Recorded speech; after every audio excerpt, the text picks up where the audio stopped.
day, ladies and gentlemen. Welcome to TomTom's second quarter 2025 results conference call. At this time, all participants are in a listen-only mode. We will be facilitating a question and answer session towards the end of today's prepared remarks, at which time, if you would like to ask a question, you may do so by pressing *11 on your telephone keypad, where you will hear an automated message advising your hand is raised. Please be advised if you are calling in via Microsoft Teams to ensure you press *11 from the keypad where the call is made and not from your Teams screen in order to enter the queue. Please note that this conference is being recorded. I will now turn the call over to your host for today's conference, Freek Vos, Investor Relations. Please go ahead. Thank you, operator, and good afternoon, everyone. Welcome to our quarterly conference call. Over the course of today's call, we'll be reviewing the key operational highlights and financial results for the second quarter and first half of 2025, together with our CEO, Harold Goddijn, and our CFO, Taco Titulaer. Harold will start us off with an update on our strategic progress, followed by Taco, who will present an overview of the financial performance and our outlook. After their prepared remarks, we will open the line for your questions. As always, please note that Safe Harbor applies. And with that, Harold, let me pass it over to you. Thank you very much, Freek. Good afternoon, everybody, and I appreciate you joining us today. As usual, I'll start with the strategic and operational update for the second quarter, and then I hand over to Taco for the financials. Over the past few years, we've made significant investment in our technology stack, investments that are now strengthening our competitive position. We've rebuilt our map-making platform from the ground up, and we've upgraded our application layer.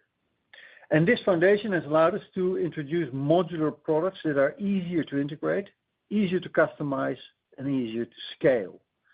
They deploy faster, deliver a superior user experience, and help our customers achieve faster time to value. We are now bringing these solutions to market through a scalable framework, supporting our shift towards a product-led operating model. As part of this transition, we have realigned our organization and are reducing around 300 roles across TomTom. These decisions are never easy, but we are confident that simplifying our structure, increasing agility, and sharpening our focus will better position us for long-term success. The timing of our product transition aligns well with a major industry shift. The automotive sector is undergoing structural changes. Vehicles are becoming software-defined, and car makers are accelerating their software strategies. And our tech stack is built to meet these evolving needs. And our strategy is resonating. At Auto Shanghai, for instance, we had strong engagement with multiple Chinese OEMs. We're also seeing continued momentum in our enterprise business. There is growing demand across industry for location-based tools that optimize processes and support smarter decision-making. At the same time, we are expanding our product portfolio to unlock more value for customers. Just last week, we launched the Model Context Protocol Server. That's a tool that enables AI agents to generate accurate location-aware output by interacting directly with our data and our APIs. This is a great example of how AI is not just powering our operations, but is also driving product innovation. In summary, we're now more focused, we're more innovative, and more aligned with the needs of our customers. And with a strong foundation and clear strategic direction, we are well positioned to capture long-term opportunities, even as near-term market conditions remain uncertain. And while short-term headwinds impact our top line in recent months, the progress we've made gives us confidence, and that's why we are raising our guidance. Taco will talk you through the details, and with that, I hand it over to you, Taco. Thank you. Thank you, Harold. Before turning to the outlook, I'll start with some insights into our financial performance. We'll move on to your questions directly after my prepared remarks. So the group revenue for the second quarter was 146 million euro, down modestly from 152 million euro in the same period last year.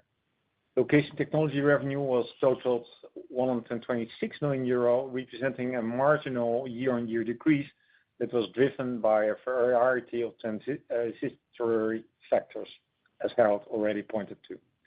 To explain, let me briefly touch on performance business by business, starting with automotive.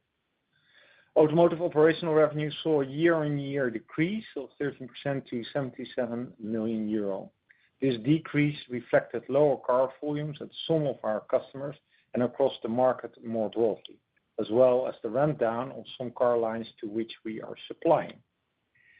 Automotive IFRS revenue came in at 86 million euro, as the significant decrease in operational revenue was offset by a release of deferred revenue, as well as an upward adjustment of expected volumes under certain contracts, which increased total contract values and thereby benefited reported revenues. On a half-year basis, the trends of automotive IFRS and operational revenue are much more aligned, as IFRS revenue typically shows a more stable pattern, while operational revenues can be influenced by periodic swings that are neutralized when looking at longer periods of time. Enterprise revenue was 40 million euro, while we saw slight sequential growth at constant currencies. The weakening dollar, impacting more than 75% of our enterprise revenue, offset this.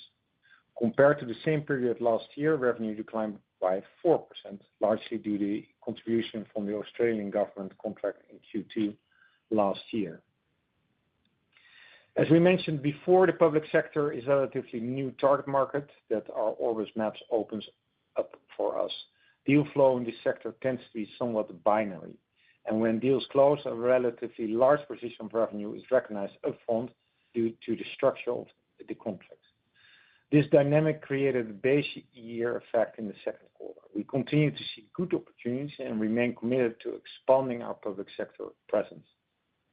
Lastly, consumer revenue declined by 15% year-on-year to 20 million euros. During the second quarter, we realized a strong gross margin of 88%, up from 80% last year. The year-on-year increase in gross margin primarily resulted from the fact that substantial releases of non-recurring engineering costs were included in the cost of sales last year, related to the start of production for certain customer programs. As we transition towards a more product-led operating model, we expect our gross margin to further improve. Our second quarter operating expenses were 148 million euro, reflecting a significant year-on-year increase. This increase mainly had to do with the inclusion of a 25 million euro restructuring provision related to the organizational realignment Harold also mentioned. As a result of the realignment, we expect a reduction in complexity and a greater efficiency to start benefiting our operating margin from next quarter onward. On an annualized basis, savings from restructuring are expected to be up to 35 million euro. If we normalize for the impact of the restructuring provision, operating expense for this quarter were marginally lower. The underlying decrease reflects the capitalization of our HD map development costs and lower amortization charges, partly offset by a one-off reversal of some previously capitalized contract costs, as customers change their program requirements and start to take up more modular in-vehicle software. Free cash flow was an inflow of 14 million euro in the quarter, a sharp improvement from the outflow of 5 million euro last year, driven by favorable working capital movements. Our net cash position at the quarter end was 267 million euro, up from 257 million euro last quarter and 264 million euro at the end of 2024. Let me touch on our outlook. As Harold noted, some factors weighed on our top-line development in recent months. These factors remain present today. Despite this, our first half performance was ahead of our initial expectations. As such, we expect our top line to reach the upper end of our initial guidance and are upgrading our outlook accordingly. We now expect full-year group revenue of between 535 million euro and 565 million euro, while location technology revenue expected to range between 465 million euro and 490 million euros. We're also raising our free cash flow to around 5% of group revenue at the midpoint of the guided range. The fundamentals of our business remain sound. We're beginning to see how the reduced complexity, increased agility, and sharpened focus of our product-led model position us well for the long-term success. And with that, we're now ready to take your questions. Melanie, please start with the Q&A session. Thank you. We will now begin the question and answer session. If you have a question, please press *11 on your telephone keypad, where you will hear an automated message advising your hand is raised. Please be advised if you are calling in via Microsoft Teams to ensure you press *11 from the keypad where the call is made, and not from your Teams screen in order to enter the queue. Please stand by while we compile the Q&A queue.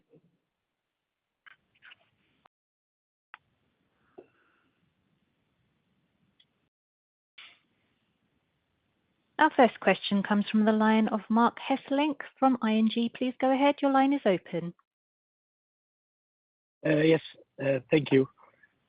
My first question is actually on, so you have now announced a realignment following actually more of a technology transition, the change to the new platform.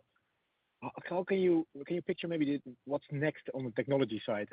Was this a big one-off change which is now behind us, or do you expect ongoing technology improvements, platforms improvement, more of a unified platform for all of the clients, and maybe even in the future, more you can have more cost savings because of the simplification in the long run? Yeah, Mark. Thank you for asking the question. Yeah, I think you're right. We are in that transition that has not been fully realized. We continue to sharpen the product portfolio, sharpen the standardization, and that will continue to help us becoming a more efficient company. We also expect in the future that customers will move away from our legacy platforms to new technology stack, and that in itself will also help. And we keep automating all sorts of functions in support, in billing, in contracting. So this is a longer-term initiative that will further improve the operational efficiency of the organization going forward.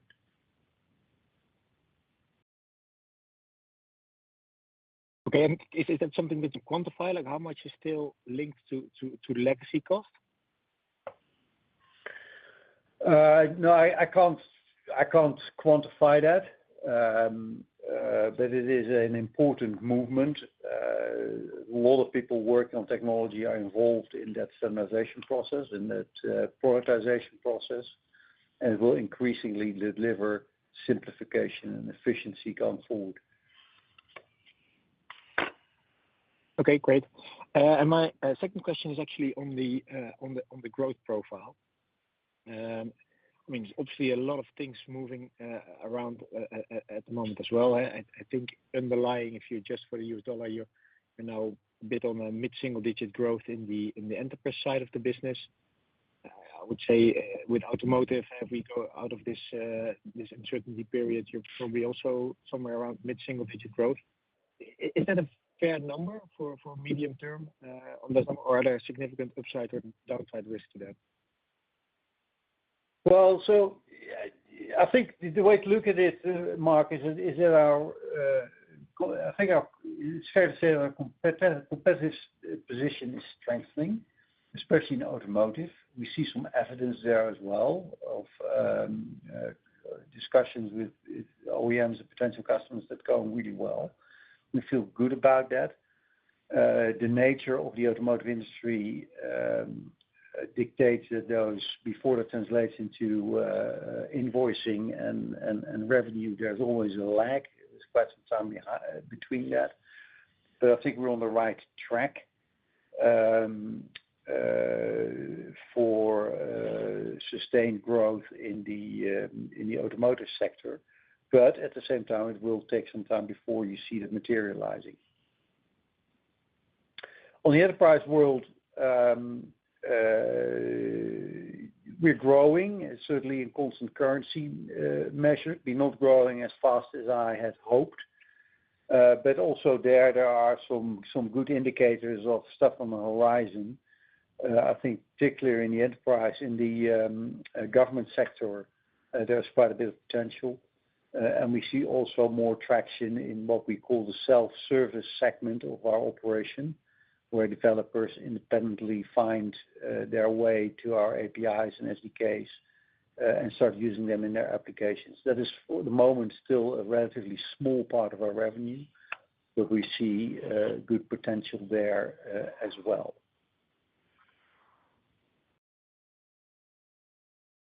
Okay, thanks. And final, if you link the two, right, is the realignment of the cost, is it purely a technological one, or is it also had to do with that maybe the revenue growth was a little bit less than you expected?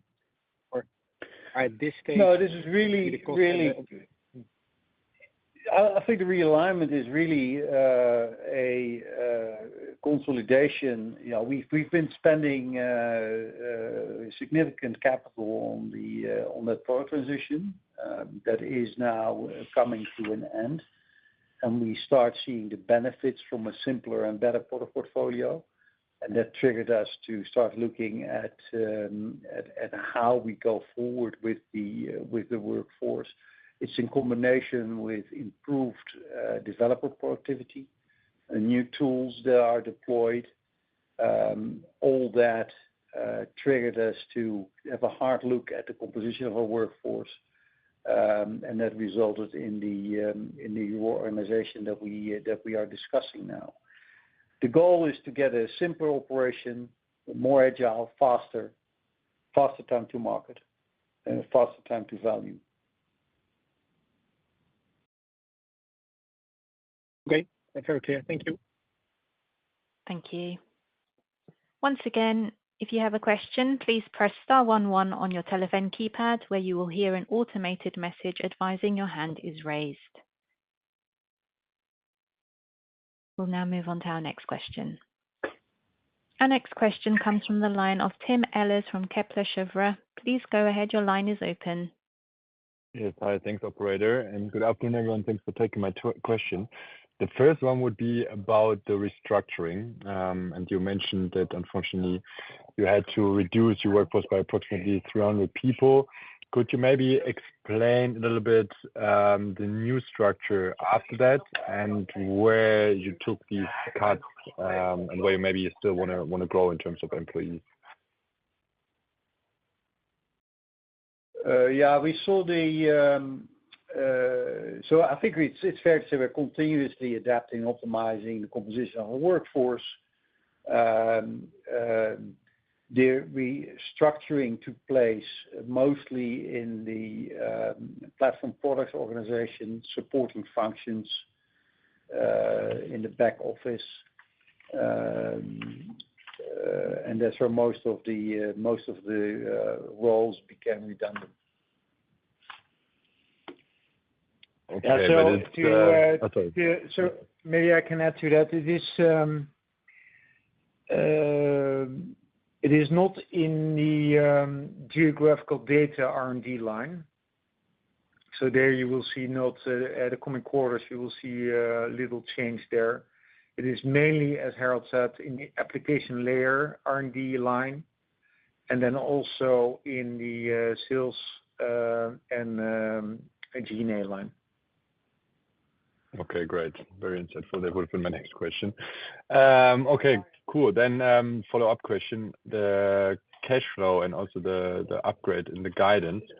Could you explain a little bit where that comes from? I mean, where you had a very strong free cash flow generation in the second quarter, thanks to working capital effects. Are the working capital effects also behind the increased guidance, and how should we look at it also going forward? Well, no, I think we based our guidance on the midpoint of the previous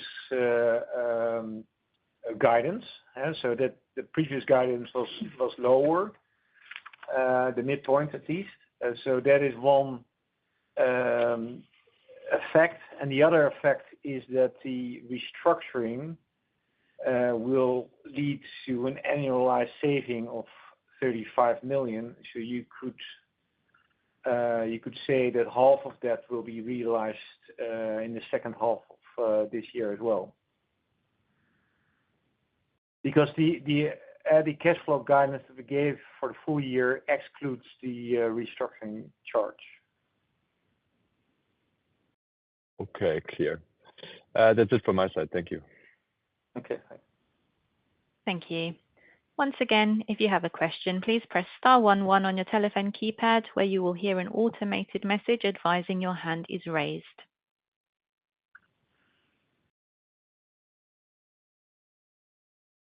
We'll now move on to our next question. Our next question comes from the line of Thijs Berkelder from AAOB. Please go ahead. Your line is open. Yeah. Good afternoon. It's Thijs Berkelder, ABN AMRO ODDO BHF. I have a question on potential future revenues. Can you maybe a bit more quantify what we should expect from the government sector in the, let's say, the coming 12 months? As well as, can you maybe quantify Chinese car manufacturers? I would say there are hundreds of Chinese car manufacturers. Can you maybe give a bit more feeling for what kind of size manufacturers we're talking about or models? Yeah, maybe I can. So let's start with your last question on the Chinese brands. We definitely don't talk to all 100 of them, but we talk to the big ones for sure. And as Harold also mentioned, we were present at the Shanghai Motor Show this year and also last year. So there's an ongoing discussion. What we like about those discussions is that they subscribe to our product-led strategy, and it's the way they work as well. So that is fast sales cycles and fast product to value. That said, there is what you already mentioned. There are a lot of players, and they all want to get in at the same time. So we need to be a little bit cautious on the potential of these new customers. But it is definitely happening. It's not a question if, more a question when. Today, the revenue that is generating from the Chinese export market is relatively low. So it's a single-digit number of millions a year in the automotive sector.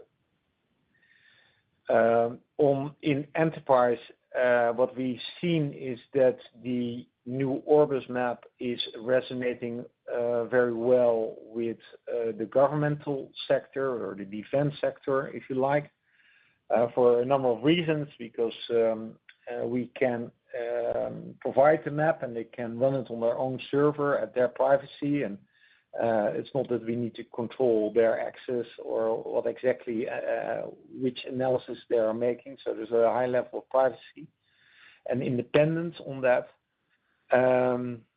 These deals are the range of these deals can be a couple of hundreds of thousands to double-digit millions. They tend to be for 3 years or so. But the sales cycles are relatively new to us, and we need to invest in those sales cycles and to understand those better. And what was already mentioned is that these decisions are often very binary. They happen or they don't happen. So, and we don't have a long track record there. Part, of course, from the deal that we signed with the Australian government and a handful of other much smaller deals. But the sales funnel is filling up nicely because there's a lot of interest from different countries and different governmental bodies for this product. Okay, thanks.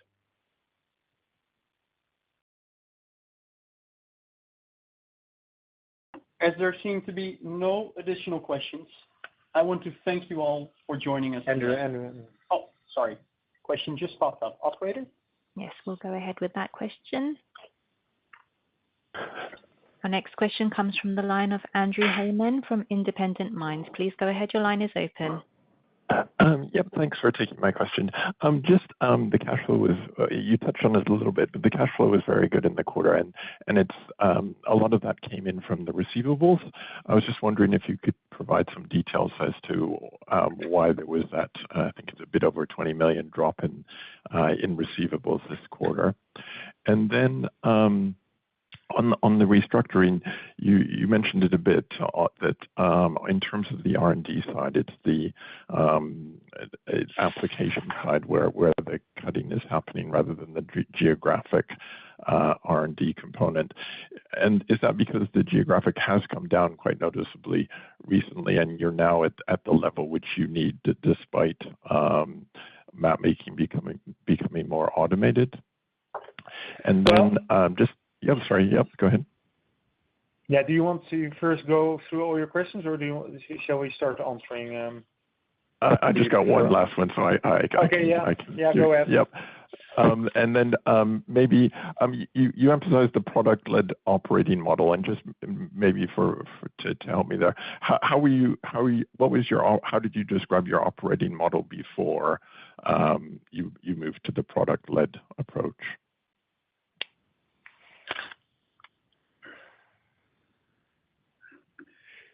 Perhaps I take the last question. Yeah. Okay. So in 3 years ago, exactly around the same time during our Q2 results, we announced a major restructuring in the mapping area. So that's the geographical R&D part. That was on the back of us shifting from the between air quotes old way of map making to the between air quotes new way of map making, and it's the new foundation of Orbis Map. That is in a sense not so much a customer-led to product-led transition. That's more a reassessment of how the new technologies and the new content that's available in the world can unlock faster and higher quality and lower cost map production. That unit is in a state that it is needs to further accelerate and will further accelerate. There's a huge opportunity out there, especially on the new applications that are now being developed in the automotive sector for, as we call them, HD mapping, so for the more autonomous driving and what have you. And there we see a lot of interest from our customers next to the traditional product use for the driver itself, to drive from A to B with all the services and traffic. The next step is also to create maps that will be used into the car for higher safety levels and more autonomous to driving. And there we want to double down our investments, and we're not making changes. The transition from being customer-led to product-led has the biggest effect in the application layer and also in the funnel, further down in the funnel towards sales, but also the support units. And the more one product you deliver, the less support is needed, and the faster you can deliver the product to the market. So that's the reason why Maps was excluded from this realignment, and we focused the alignment on the other 3 units. Yeah, and then this product-led versus customer-led. I think what we've seen in the past in particular in the car market, was a broad range of operating systems and screen sizes and requirements, and also software that had to run on systems that were not connected. And that means that there's a lot of custom work for every development, large teams, sometimes multiple years in custom software design and development. That is now behind us. we see a standardization on operating system, we see online connectivity, and willingness of car makers to also upgrade software during the lifetime of the vehicle. And that means that we can move now to a product-led way of operating. We design a comprehensive software stack that can still be customized, but within the parameters of the product itself. You ship that, the time to integrate it is reduced from years to months. And during the life cycle of a vehicle, you can upgrade the software, which means that quality and bug fixing are also done in a completely different way, a more modern way, a more efficient way. You add all that together, and you look at a complete different way of designing and developing products and a more efficient process. At the end of the day, the biggest winner is the consumer, because the quality of our products is going up dramatically, and it's now much easier to meet end user expectations. So what customers are used to on a mobile phone, they now also can get that in the dashboard of a car, plus all the other features.